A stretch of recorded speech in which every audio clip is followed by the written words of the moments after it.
The Lord be with you. A reading from the Holy Gospel according to Matthew. Glory to you, O Lord. Jesus said to his disciples, "Ask and it will be given you.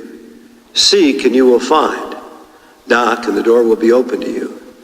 For everyone who asks receives, and the one who seeks finds, and to the one who knocks the door will be opened. Which one of you would hand his son a stone when he asks for a loaf of bread, or a snake when he asks for a fish? If you then, who are wicked, know how to give good gifts to your children, how much more will your heavenly Father give good things to those who ask him? Do to others what you would have them do to you. This is the law and the prophets." My brothers and sisters, the gospel of the Lord. Praise to you, Lord Jesus Christ. Some people interpret that ask, seek, and knock, that just if there's any material thing you wanted, you'd say, "Lord, give it to me," and then he doesn't give it to me. Well, you told me to ask. But obviously, he's talking on that deepest level, that we tend to think of things materially, even though we're people of faith. And that whole deep inner spirituality and strength and courage that when we open up to receive from the Lord who wants to give us himself. And probably just a great example of that is Queen Esther.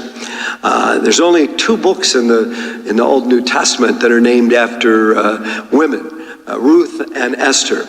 Although you can see throughout the scriptures many heroic, courageous, faith-filled women. Just think of our Blessed Mother. In this case, Esther is in Persia.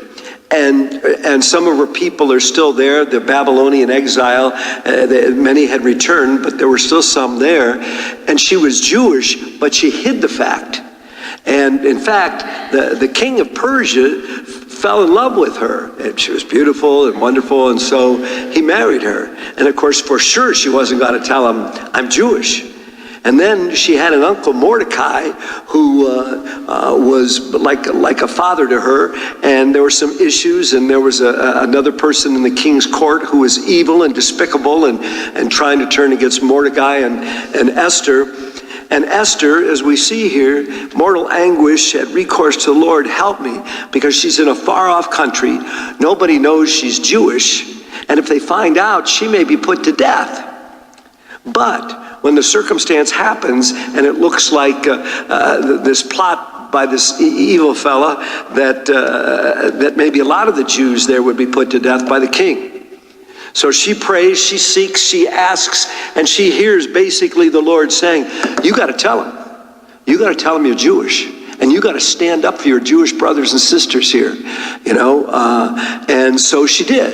She had a lot of courage. She didn't know what would happen. And she wasn't rebuked. In fact, the evil fellow that was plotting against her actually had his comeuppance. But the point being that for all of us, the greatest way the Lord wants to call us to seek him is to seek that in our inner life, we live with courage and faith. We're steadfast.